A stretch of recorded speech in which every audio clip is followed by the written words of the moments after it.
Salve telanautas! Tudo bem com vocês? Olha eu aqui de volta, de forma não esperada e não aguardada, nem mesmo por mim, pra gente falar sobre mais uma coisa que tá aí circulando, que meio que caiu no nosso colo e a gente tem que falar sobre, porque não tem jeito, tá todo mundo nessa, a gente acaba tendo que embarcar também. Eu sou o Heitor Teixeira e a gente vai falar a respeito desse vídeo que comemora o lançamento de 30 anos de Generations, aquele filme que une as duas tripulações de Star Trek, da série clássica e da nova geração. O lance todo tá sendo feito de um jeito que um monte de gente tá cheia de pergunta. Eu tenho várias também, porque os caras até agora não conseguiram ser claros totalmente com o que estão fazendo. Mas os arquivos do Roddenberry, no caso o legado dele, com o filho dele no comando, estão tentando fazer uma espécie de museu virtual que de vez em quando chega lá e acaba fazendo produções paralelas que não chegam a ser canônicas, mas não são exatamente produções de fãs. É uma coisa perdida ali meio que num limbo conceitual, aonde ele meio que até tem moralmente parte dos direitos e do licenciamento para falar sobre essas coisas, mas o que ele faz ali naqueles vídeos não necessariamente deve ser encarado como algo que está presente no cânon das histórias que estão sendo contadas pela Paramount em qualquer época daquilo que eles estão contando, seja da época que é chamada de legado ou da época depois, quando entra o J.J. Abrams, o Kurtzman e por aí vai. Mas, em se levando em consideração que a ideia ali é justamente você trazer de volta os elementos que compõem a franquia independentemente de quem é que está no comando, eles acabam pegando numas veias que são claramente para agradar nós, os trekkers mais dinossauros, que gostam justamente daquelas coisas antigas, com a cara antiga que ela deveria ter, ainda que para isso você precise fazer o melhor uso da tecnologia para trazer de volta personagens que já não podem mais ser interpretados pelos seus intérpretes originais, ou porque eles não estão mais com a gente, ou porque eles não têm mais a cara que tinham quando eram aqueles personagens. E para surpresa de muita gente, parece que tem uma rusga aí entre William Shatner e a atual diretoria da Paramount, ou pelo menos da parte da Paramount que manda na franquia Star Trek, que parece que está tentando manter esse cara afastado o máximo possível, seja por causa da sua ideologia, seja porque eles estão tentando levar os rumos das coisas para desatrelar da imagem dele, até para não ficar lá muito como refém, o que de certa forma é um tremendo engano, já que William Shatner é sim sinônimo de Star Trek e deveria estar presente nas celebrações e tudo mais, porque o cara não tá ficando mais novo e a gente tem que aproveitar ele enquanto ele ainda tá vivo. Eu acho que os caras demoraram pra caramba pra aproveitar o cara, pra fazer coisas que, obviamente, depois dele ter se arrependido de deixar matar o personagem dele lá em Generations, o que não é um spoiler, vai, aqui entre a gente, o negócio acabou de fazer 30 anos. Se você é tracker pra tá vendo esse vídeo e não sabe disso, não estraguei nada de grandioso.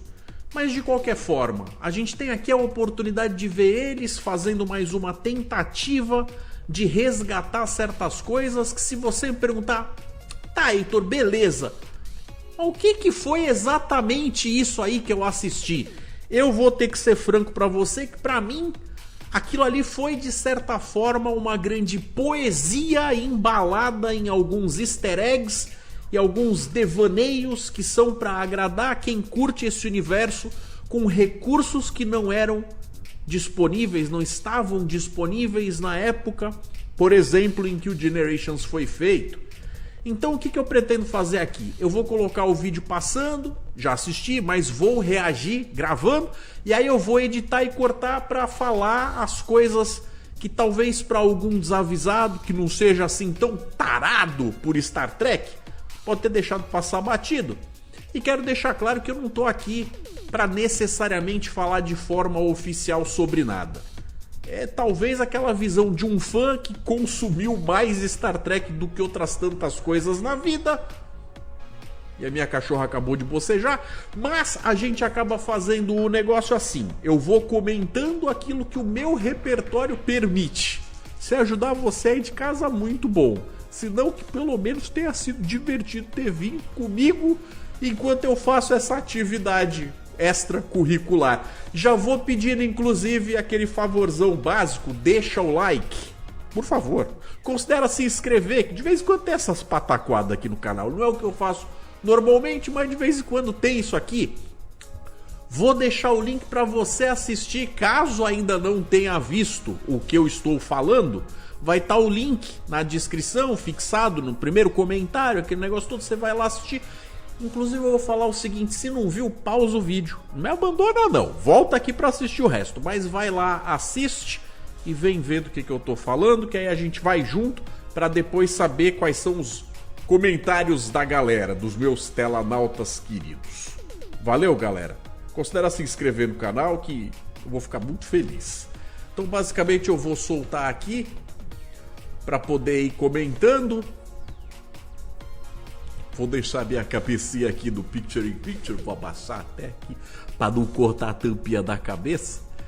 E aí eles colocam lá: como a gente lida com a morte é no mínimo tão importante como o quanto a gente lida com a vida. Que é uma frase que já vem aí dos filmes da série clássica, que a gente sabe que tem esse lado emocional e, como eu falei, isso aqui tem uma pegada mais no campo da poesia do que necessariamente contando algo novo para agregar, dizendo ou desdizendo algo que os filmes disseram. Logo de cara aí a gente tem esse personagem meio misterioso de costas e tal, e a gente acaba vendo que é aquele cara do primeiro episódio, Where No Man Has Gone Before, que tava como navegador na Enterprise clássica. E aí quando eles passam a barreira que envolve a galáxia, porque no universo de Star Trek tem essa parte da mitologia aí que fala a respeito de que tem uma espécie de rosquinha que tanto limita o que a gente vê no centro da galáxia, como o sair ou entrar da nossa galáxia tem essa barreira. E aí como eles estão estudando uns fenômenos lá e tal, quando eles passam, eles forçam a barra para passar, tanto ele quanto a outra moça lá, a psicóloga, acabam tendo um impacto, e todo mundo que tinha uma característica mais acentuada de percepção extrasensorial acaba tendo a oportunidade de ser afetado, e no caso ele, que é afetado primeiro em maior nível, acaba começando a evoluir ao ponto de estar correndo o risco de se tornar uma espécie de deus. Algo parecido ali com um habitante do Continuum. O problema é, ele não teve tempo de amadurecer ao ponto de saber lidar com essas características.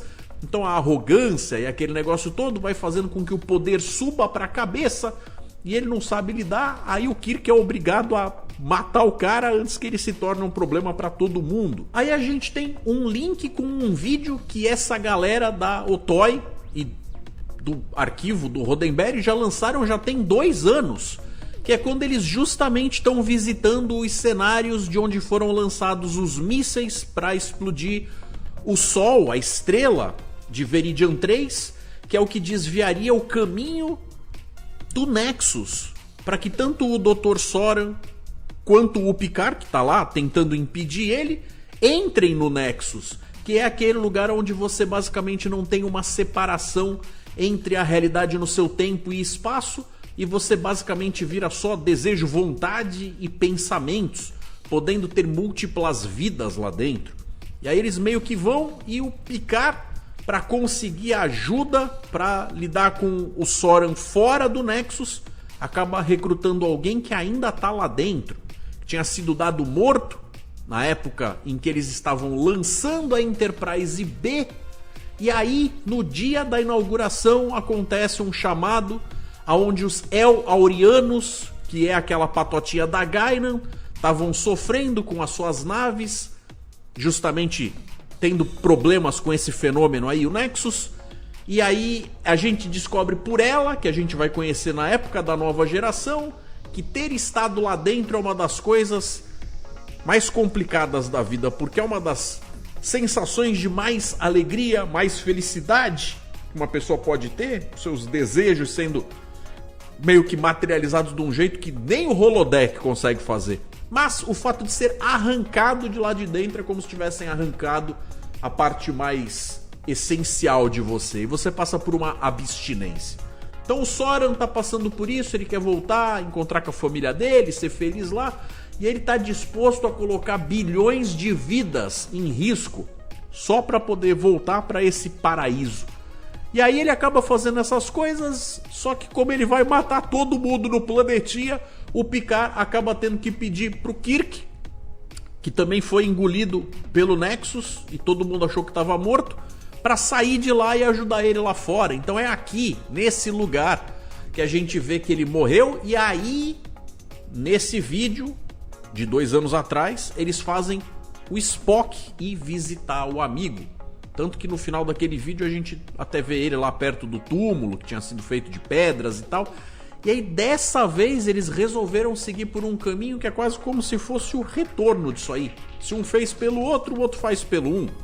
Aí tem lá aquelas cenas que mostram como seria o futuro, mostra cenas de uma personagem que também só tinha alguma importância no The Cage. A gente vê algumas coisas que tem a ver, por exemplo, com a 3ª temporada de Picard, lá naquele lugar onde tem os achados da seção 31 e inclusive tá o corpo do Kirk lá, que a gente vê que o pessoal acaba encontrando e tal. E aí a gente vai acabar chegando nessa espécie de jardim, uma coisa idílica, bonita, mas a gente ainda não tá entendendo exatamente o que tá acontecendo.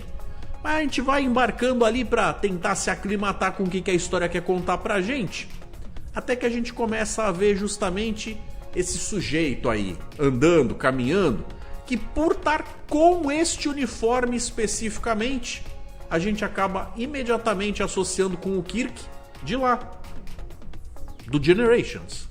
No filme Generations, a gente vê que quando o Picard chega lá, o Kirk ainda tá meio que tentando entender o que tá acontecendo à volta dele, mas tá se sentindo com prazer o suficiente para meio que tá deixando aquela realidade de faz de conta inebriar ele, fazer com que ele queira ficar, com que ele tenha tido uma amante, uma pessoa que traz amor para a vida dele, preenchendo as coisas que a Frota Estelar e a Federação não foram capazes.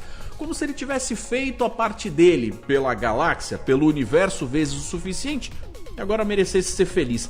Na novelização de Generations, a gente fica sabendo que na verdade ele viveu diversas vidas dentro do Nexus. Ele teve a oportunidade de experimentar coisas diferentes, no plural.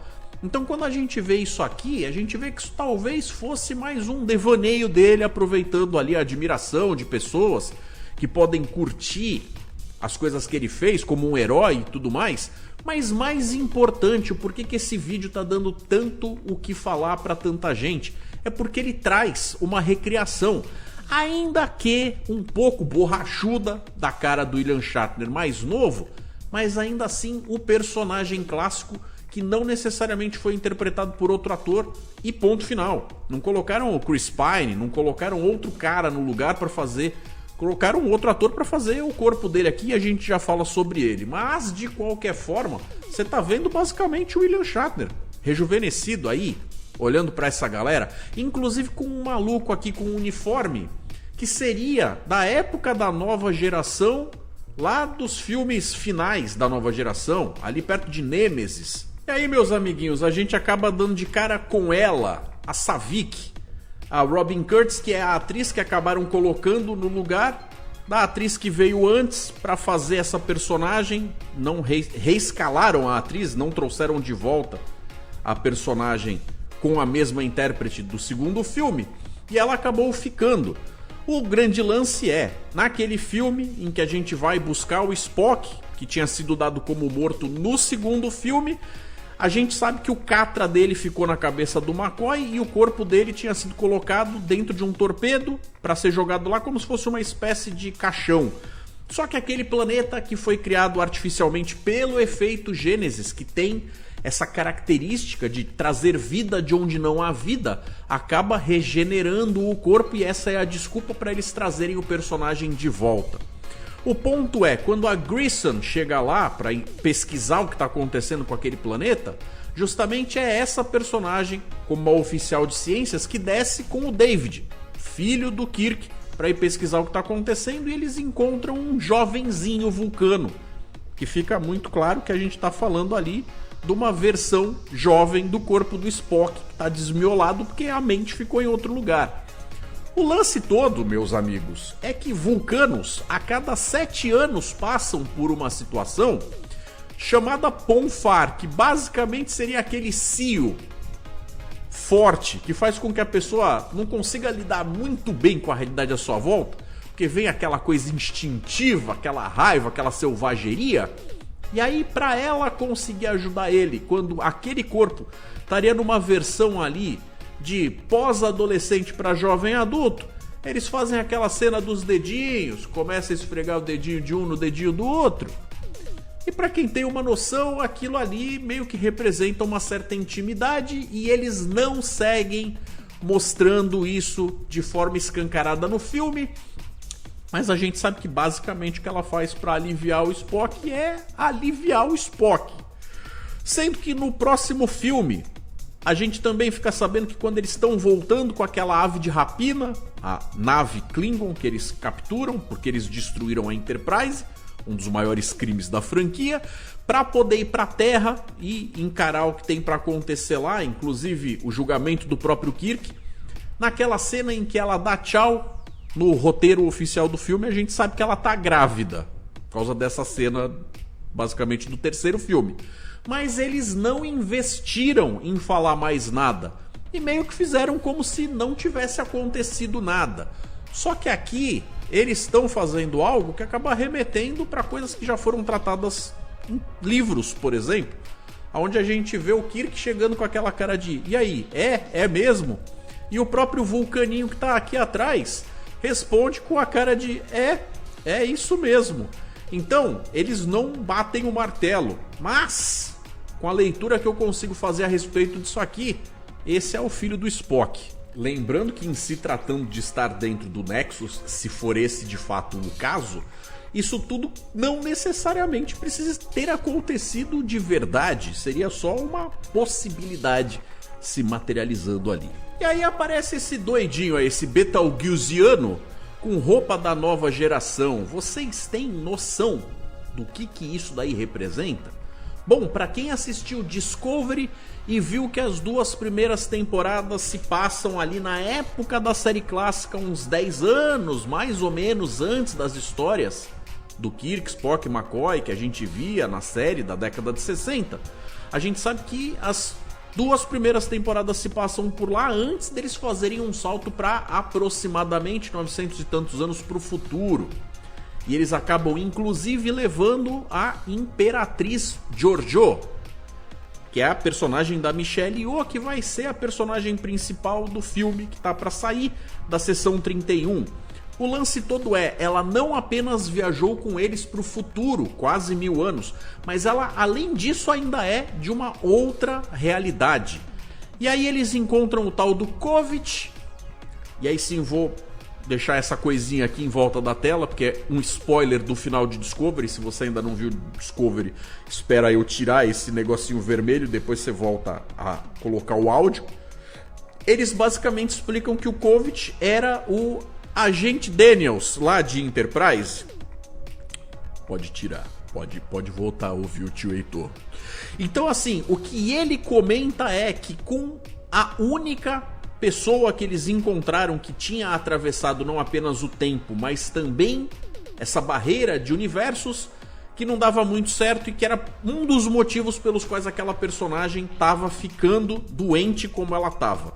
E aí é a desculpa que eles arranjam para ela ter que passar por todo aquele arco para poder ser mandada embora, e acaba sendo mandada embora justamente pelo Guardião. Agora, esse cara é citado como sendo de um universo no qual a época da série clássica foi visitada por uma nave de mineração romulana que tinha sido enviada do futuro e que tinha alterado coisas ali, criando uma realidade alternativa. Ou seja, eles dão tudo a entender que esse personagem vem da Kelvin Timeline, dos filmes do J.J. Abrams. E se você notou até esse ponto, o Kirk ainda tá sem a insígnia dele. Aceitar a insígnia seria como aceitar certas verdades e responsabilidades. Mas é óbvio que isso vai transportar ele para uma outra situação. E aí sim, entra aquele lado mais psicodélico, onde eles forçam aqui uma situaçãozinha para justamente colocar um pouquinho de poesia e nostalgia de fã velho. Nessa cena aqui em que aparece os 3 Kirks, pra mim ficaria uma coisa ali meio que o Kirk da época da série clássica no centro, mais pra direita a gente vai ver o Kirk como ele aparece nos filmes, ou seja, a época em que ele tá mais graduado, fazendo aquele renome de lenda e tal, e na esquerda a gente tem a última aparição dele. Só que quando a gente vê a coisa seguindo, a gente vê que os outros 2 acabam sumindo, só fica a última versão dele mesmo. Como se ele tivesse tido um vislumbre do que ele poderia e do que ele viria a ser, mas sobra quem ele de fato se tornou. E já que a gente estava falando do universo do J.J. Abrams, a gente tem que lembrar que ele começaria em épocas mais posteriores dos últimos eventos do que estavam acontecendo na nova geração, depois de Nemesis, como se tempos após o que a gente viu naquele filme ainda viesse a destruição da estrela Robus do Império Romulano, e ele estava tentando ajudar, e aí na tentativa ele acaba vindo junto com aquela que é chamada a nave Lula, ele acaba vindo junto com a Nerada, que é a tal nave de mineração, para o outro universo alternativo. Sendo que ele acaba conhecendo ele mesmo na versão mais jovem, acaba dando umas dicas lá pelo segundo filme e tal, e até o terceiro filme, com a morte do Leonard Nimoy, o jovem Spock acaba recebendo a notícia de que a versão mais velha dele faleceu.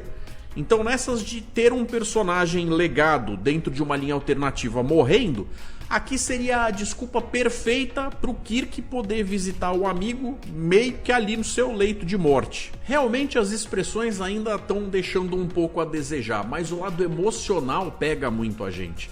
Porque é uma cena feita sem diálogo, sem frase nenhuma, mas você vê tanto sendo dito com os olhares e a situação em si, que quem ama essa franquia não tem como não se emocionar com esse momento. E em relação ao número que dá título e o subtítulo Unification, eu muito honestamente, nesse presente momento, nem vou arriscar palpite do que significa. Mas o outro vídeo anterior, de uns 2 anos atrás, que basicamente coloca lá a queda do disco da Enterprise em Veridian 3, aquele negócio todo, teve uma galera que acabou criando uma teoria muito plausível de que aqueles números estejam ligados com o número de série daquela ordenança Coleman, que inclusive aparece em live action recriada ali, de algo que meio que teria saído dos quadrinhos. Então qual é o propósito do arquivo Roddenberry de estar fazendo esses easter eggs e colocar essas coisas? Muito honestamente não sei. Então de forma óbvia a gente tem aí crédito para o William Shatner, depois de uma homenagem para o Leonard Nimoy, e tá lá o nome do Sam Witwer, que é um ator até bastante conhecido, que já fez várias coisas, inclusive de Star Wars. Ele tá naquele Force Unleashed, ele seria o Starkiller, e também tem bastante trabalho como dublador, inclusive como Darth Maul. Lembrando que a música dessa pequena peça aí é do Michael Giacchino, que tá fazendo as músicas dos filmes até o terceiro filme do J.J. Abrams para o cinema, pelo menos. Sem contar com outras produções mais presentes agora, nesse momento. Então é isso, galera. Tá aí um negócio que, como eu disse, tem aquele impacto, mas se você me perguntar o que foi isso que eu acabei de assistir, eu honestamente não tenho como cravar. Porque os caras fazem de um jeito que eu não vi sendo respondido de forma oficial. Que raio que é esse?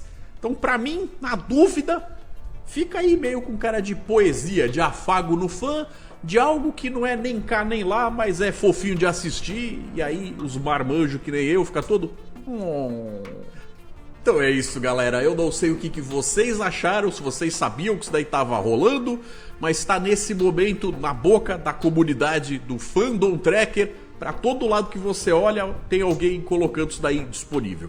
Então não podia ficar sem comentar. Tentei fazer os comentários mais pertinentes. Ainda nem tive tempo de ver o que o resto da galera, dos youtubers e tudo mais estão falando. Então não sei se eu só repeti muito mais do que vocês já viram por aí, ou se eu trouxe alguma coisa que de fato vai esclarecer uma dúvida que você nem sabia que tinha. Mas de qualquer forma, o que você achou? Deixa os comentários aqui e a gente continua esse papo lá. Valeu, galera! Fiquem com 2 sugestões de conteúdo para continuarem seguindo o meu material aqui no canal. Um forte abraço e até mais!